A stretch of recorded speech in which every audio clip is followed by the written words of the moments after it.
Hello, fellow RVers, and welcome to episode 31 of the RV Canucks podcast.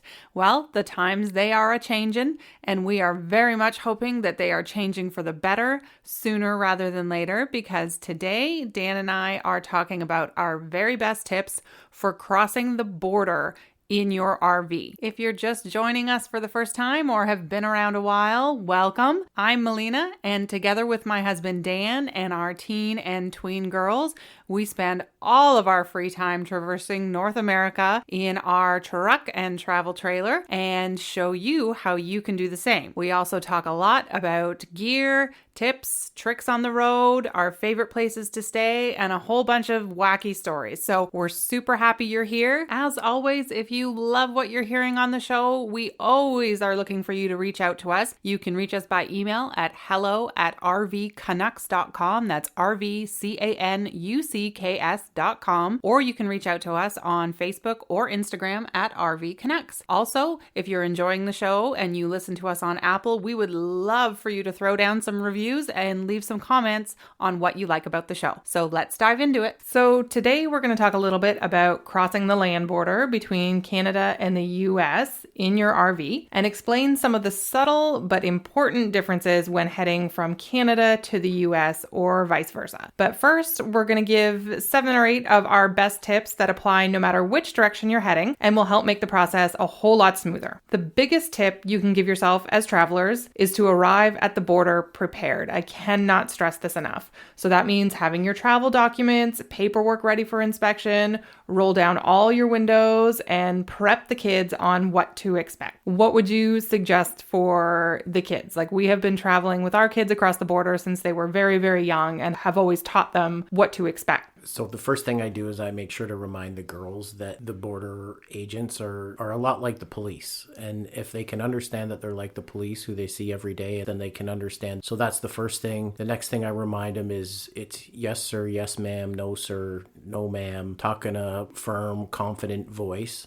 And then just make sure the kids know where you're going and where they live. I know that sounds kind of like something they should already know or they should have picked up, but I think what I'm saying is prepare them for a couple of the questions they might get so that they can feel confident and answer those. Because I think part of getting across the border is just being confident, clear, and organized. Mm-hmm. And I think one of the big ones is, depending on how old your kids are, and our kids have been asked this in the past, like even though we're showing our passports and they've all got the same names and stuff, like they will look at the kids and say, is this mom and dad? Like, are these your parents, right? And if your kid might just freeze up and look at them and think, well, what do you mean? Yeah, but, that can be highly stressful for the kids. So just kind of priming them what to expect, I guess, without making them afraid, because it's not a scary situation, but also that, truth and accuracy and speaking loud enough that they can hear you is important. And just listen, when you pull up, tell them not to be distracted. And chances are they won't be, because it's a bit of a novelty or a bit of a new situation. So they'll be looking around. But, if you need to tell your kid to put down their phone or put down their iPad or put down their book, then that's probably a good idea, because they should focus on the conversation at hand.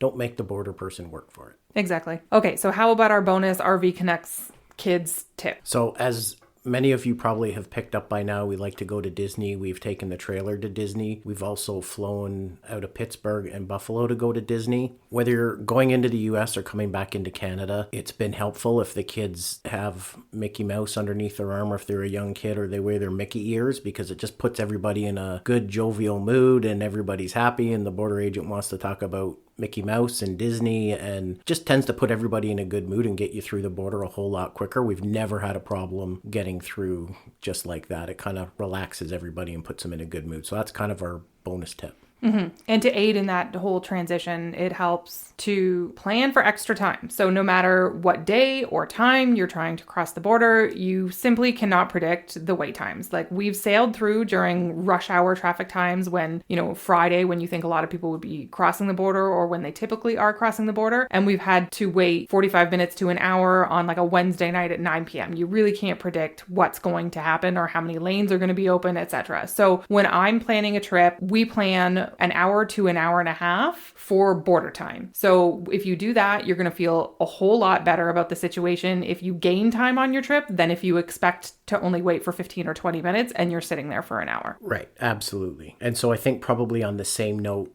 idea number 3 here is stop and use the duty-free washrooms when you get close to the border. And so you're going to see signs for duty-free. Duty-free, we've never been let down, always has parking for big trucks, motorhomes, RVs, trailers, all that kind of stuff. So all you got to do is pull in. You don't have to buy anything. You just go in, you find the washrooms. Everybody uses the washrooms. It's a great spot to dump your McDonald's garbage, your Tim Hortons cups, any snacks that are in the car. Do a little bit of a tidy up, get yourself organized, and then cross the border. And I probably factor that even into our hour and a half stop. We don't mean stay in line for an hour and a half. We mean, hey, pull over, use the washroom, that kind of stuff. Yeah, for sure. Because the last thing you want is somebody with a bursting bladder having to jump out of your car and into the motorhome or into the RV or into the trailer, and that creates suspicion, all those kind of things. Don't start jumping lines to try and get through. Pick a line, stick with your line, and be the gray man. Yeah, for sure. And if you're traveling with pets or houseplants, if you're a full-time RVer and you have a lot of like live plants in your RV, make sure you do your research. Okay. So dogs, cats, ferrets, they all require a valid rabies vaccine. Puppies and kittens like under 6 months of age are exempt from that. However, you have to be able to prove without a doubt how young that pet is. Any other pets you may have, birds, etc., make sure you do your research while you're well in the planning phases of your trip. And I mean like say 6 months out, because if you need to get specific paperwork or exemption records for a plant or a clearance record or, you know, what have you, you're going to want to do that several months ahead so that you can arrive prepared and not have to turn around. Absolutely, because we've heard so many horror stories from our friends, even friends who've tried to bring a bird across the border and didn't have their paperwork in line. And really, I think we just have to keep in mind that these are not put in place to make your life difficult. They're put in place to keep diseases out of our agricultural community and out of our natural resources. Okay, so tip number 5, we strongly encourage getting a passport if you do not have one. Although technically, if you're a Canadian or a US citizen and we are visiting each other's countries via a land border, you don't need one. You can cross if you're an adult with an enhanced driver's license or like a Nexus, etc. Children under 15 actually don't require a passport. You can still travel on their birth certificate. However, we strongly advise against this for 2 reasons. 1, it makes the whole process easier if you have it. And 2, if something happens while you are away from home and you suddenly find yourself in a situation where you need to hop back on a plane and fly back immediately, that isn't going to be possible if you don't have a passport. So just do yourself a favor. The cost is nominal for the amount of years you get it for, and just get one. I mean, you can also apply for a Nexus, which will work in airports as well. However, the process for that is somewhat arduous and much longer. So if you're not going to be crossing regularly, just do yourself a favor and pay the $75 or whatever the fee is now and get yourself a passport for yourself and your children. And if you're going to rely on Nexus, make sure that the Nexus line where you're crossing takes an RV. Otherwise, you're going to be euchred. And I guess my last word of advice is, listen, they're expecting you to have a passport, even though there's other ways to do it. So just show up with a passport and make it nice and easy on them. I think our next tip number 6 is come with cash handy. So if you're going to cross into either country, make sure you have a little bit of currency, either US dollars or Canadian dollars, because chances are, have to cross a bridge, you're going to have to pay a toll. You're going to have to pay a toll to get across that bridge at some point. You're not going to pay it to the border agent. You're going to pay it at a toll booth either just before or just after crossing the border, but you're going to want to have that handy. And the last thing that you want to do is not have tolls handy. If you're a Canadian, and sometimes even this still catches us off guard when we travel in the US, we're not accustomed to showing up at a manned toll booth in the US and having to pay a rolled toll every couple of kilometers. And funny story, maybe we'll get into it later in another podcast. I'm a wanted man in Oklahoma over 50 cents. I showed up. I didn't have the full 50 cents to get me through the unmanned toll booth at 9 o'clock at night. So we gave them the money that we had and we rolled on. But I think if you're a Canadian and you're used to toll roads or the absence of toll roads in Canada where it's usually automated, if any at all, just have some cash handy to get through the tolls a little bit quicker. The next tip, number 7, we've kind of touched on this a little bit when Dan said pick a lane and stick to it, but pay attention to the signs and pick the corresponding lane for your vehicle. Like you said, some Nexus lines won't accept RVs. Sometimes there's auto lines, and usually you can go through there with an RV. However, sometimes they make an auto/RV line, and it's very clear that they want all of the RVs to go through that line. So make sure, usually you're not in such a rush. You have some time to kind of read each booth and figure out where you're supposed to be. Or sometimes there's somebody standing there and guiding you to which lane they would like you to go into, but just don't blindly assume that every booth is going to be appropriate for crossing in an RV. The other thing I would say too is if you're Canadian or American and you're crossing into Canada in the area of Quebec, you want to make sure that you're crossing into a bilingual lane so that you get an English speaking border agent. Yeah, good point. Something that we don't all think about, but something to keep in the back of your mind.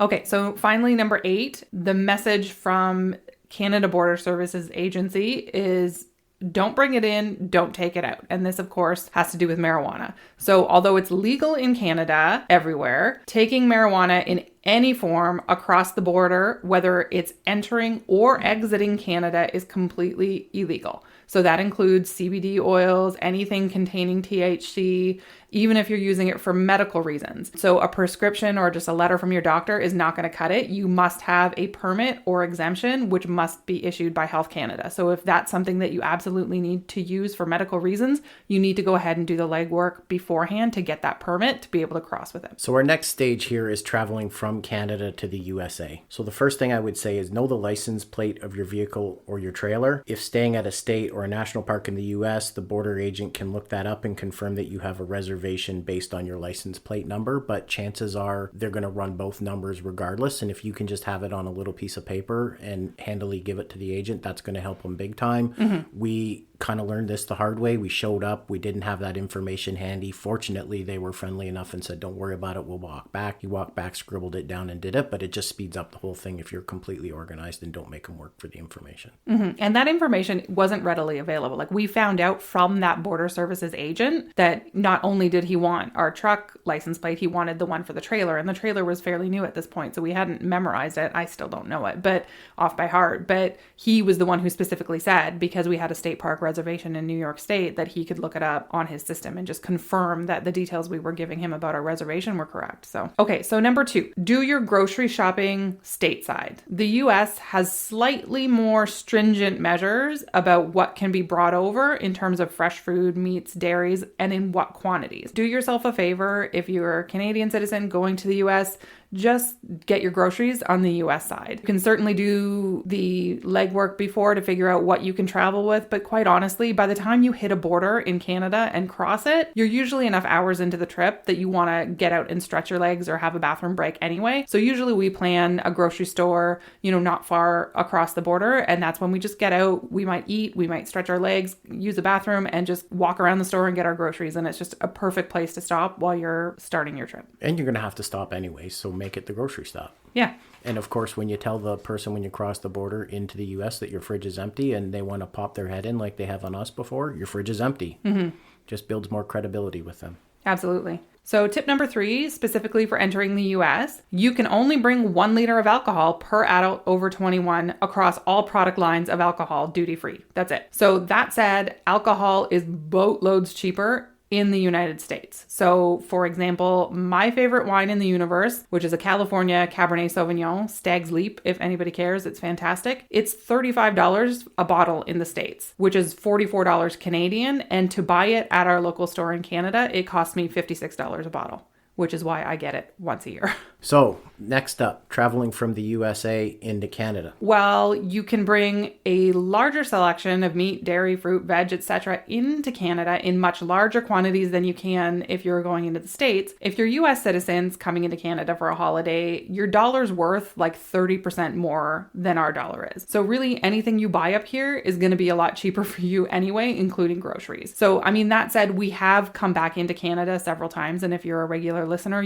there's certain products in the States that we can't get in Canada that we absolutely love. So we stop at a grocery store and we bring some back, which is totally fine too. But just as we said, you're going to want to stretch your legs anyway. It's easier when you don't have to declare anything coming across. So we recommend just also getting your groceries on the Canadian side. Firearms. This is a big one to pay attention to. Contrary to popular belief, you can travel to Canada with a registered firearm. However, you're only going to be able to do that under a stringent set of circumstances that are going to involve a lot of paperwork. So there's a couple of solutions here. One, and we recommend leave the heat at home when visiting the Great White North. So chances are you're not going to need a gun here. So just leave it at home. It's just going to make crossing the border all that much easier. If you're coming up here because you're a sportsman or you're traveling through to Alaska, that kind of thing, what I would encourage you to do is to do your research. If you're traveling to Alaska, make sure that you check out what all the process is for that to travel from the US through Canada into Alaska or vice versa. If you're a sportsman coming into Canada, and I suppose this really goes just beyond the actual firearm, but if you're coming to hunt and fish, talk to the destination if you're traveling to a lodge and find out what all the requirements are so that when you get there, you've done it properly. But know this, if you follow the process properly and you tell them that you have a firearm, you're going to need extra time at the border. They're not just going to wave you through. Mm-hmm. Right? Anybody who's watched border security on TV knows that this is an onerous process and it's going to chew up some time. So build that into your planning as you're about to cross the border, and don't try to hide it from them, because you really, and this goes without anything. If you show up with something you didn't realize you weren't supposed to have, whether it's food or firearms, just be upfront and tell them that you have it, because they can work with somebody who made a mistake. They can't work with somebody who's trying to commit a crime. So the last thing I'll talk about on weapons in addition is, although items such as mace, pepper spray, and tasers are legal in a lot of states, they are completely and totally illegal in Canada, and they're prohibited items. So don't bring them. Mm-hmm. The only people who have that stuff up here are police officers. Correct. Okay. So again, alcohol limits are low for duty free if you're crossing over. They're a little bit more generous than going into the States, but you can only bring back 1.5 liters of wine, which is like 2 regular size bottles of wine per adult. So for somebody like me who loves wine and who would love to be able to bring a case of my favorite wine up, you cannot do that. But you can bring a 40 of liquor and 24 cans or bottles of beer. However, we have stronger beer in Canada than you do in the States as a general rule. So just come up and experiment with some of the fine craft breweries you will probably visit while you're on your trip. And again, I hate to hammer at this. You know, you've heard me talk before that I like Yuengling beer, and we have brought a little bit of extra beer over extra wine, and not always on purpose, and certainly not in huge quantities. We just declare it up front. Yeah. They don't want to have to work for the information. We've been over, and they've kind of educated us on it, and we've only been over by, like, say, a case of beer or a bottle of wine, nothing egregious. They educate you and they move you along. The worst that's going to happen, if you're completely honest, is they're going to ask you to pull over and pay a little bit of duty. Right. That's the worst that's going to happen, but just don't make them work for it. For sure. All right, so last tip. Last tip is water, and we've heard this before, but and I don't know why this is a rumor that's pervasive in the RV community, but we have water in our campgrounds. So if you're traveling to a campground in Canada from the US, don't fill up your holding tank with fresh water. We have water. It's fresh. It tastes good. You're going to be able to get water at your final destination. So the only thing that you're doing is hauling around 300 pounds of water. You're hauling around more water and burning more gas and slowing yourself down. You can fill up on water when you get there. If you want to keep a little bit in there just for washing your hands and the odd thing along the way, that's a completely different story. But we have water, so you don't need to fill the fresh water holding tank. For sure. Yep. So those are our tips. I hope that you have found them helpful, and they're just a great reminder, even if you've been across the border a ton of times. A lot of these are also applicable if you're just traveling in a vehicle without a trailer or an RV. So hopefully it encourages you to travel further abroad and cross the border on your next road trip.